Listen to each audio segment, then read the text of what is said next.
adjectives ranging from miserable through oppressive. As I rounded the corner onto 3rd Street, I heard the familiar voice of Leroy Small at the corner newsstand. "Another hot one, Jake," Leroy chanted. "Looks like the Arabs and the Jews are talking again. Interest rates are stable, and some woman claims your president dropped his pants again."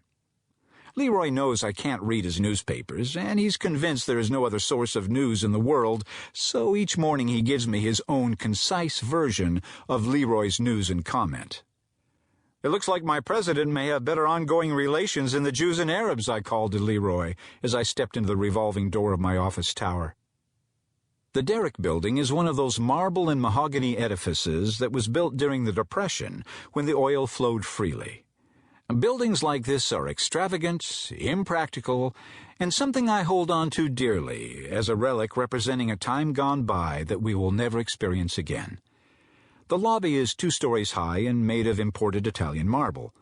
There's a spot in front of the far left elevator from which you can hear everything said on the entire 1st floor. This has come in handy for me more than once. As I approached the far left elevator, the door slid open as if on cue. I knew I was in for a great day. I pressed the button for the 14th floor, which for people like me who walk around in the dark is the 7th button on the right side. The elevator car rumbled and rattled up the shaft and groaned as it stopped on my floor. It's not like one of those modern impersonal elevators that shoot you skyward without your even knowing. It's like an old friend with a few aches and pains, but you wouldn't have it any other way. I turned right as I exited the elevator and headed to the last door at the end of the hall. For those who are concerned about such things, the sign on the antique frosted glass says, "Dyer Straits Lost and Found." We are not investigators, not lawyers, and not anything else that's easy to describe. We simply stumble around and find things that people have lost when they have nowhere else to turn.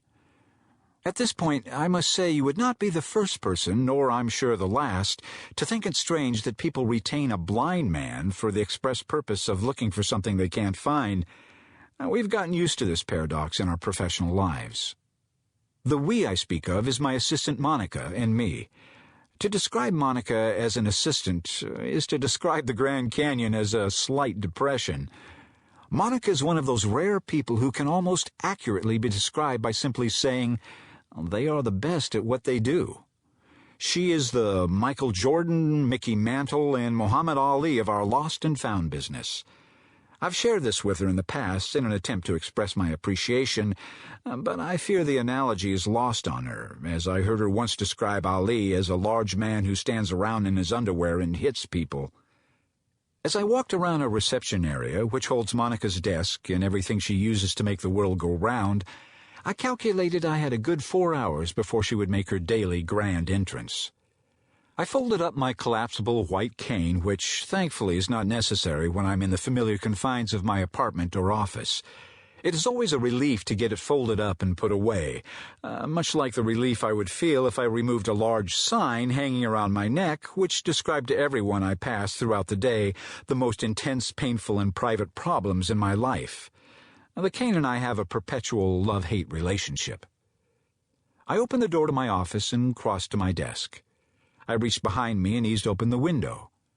Another one of the numerous benefits of working in a dinosaur of a building is the fact that the windows really open, and you are not forced to breathe stale, used, recycled air all day.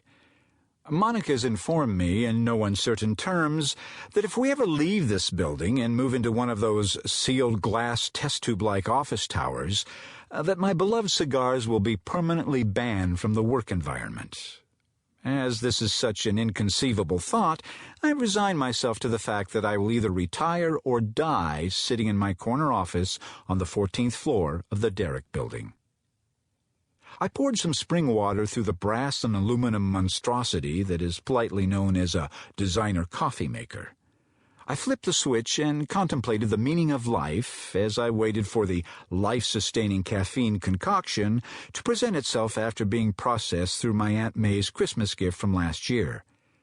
Once Aunt May saw the space-age nuclear-powered coffee maker on the Home Shopping Network, my 17-year-old Mr. Coffee was forever doomed.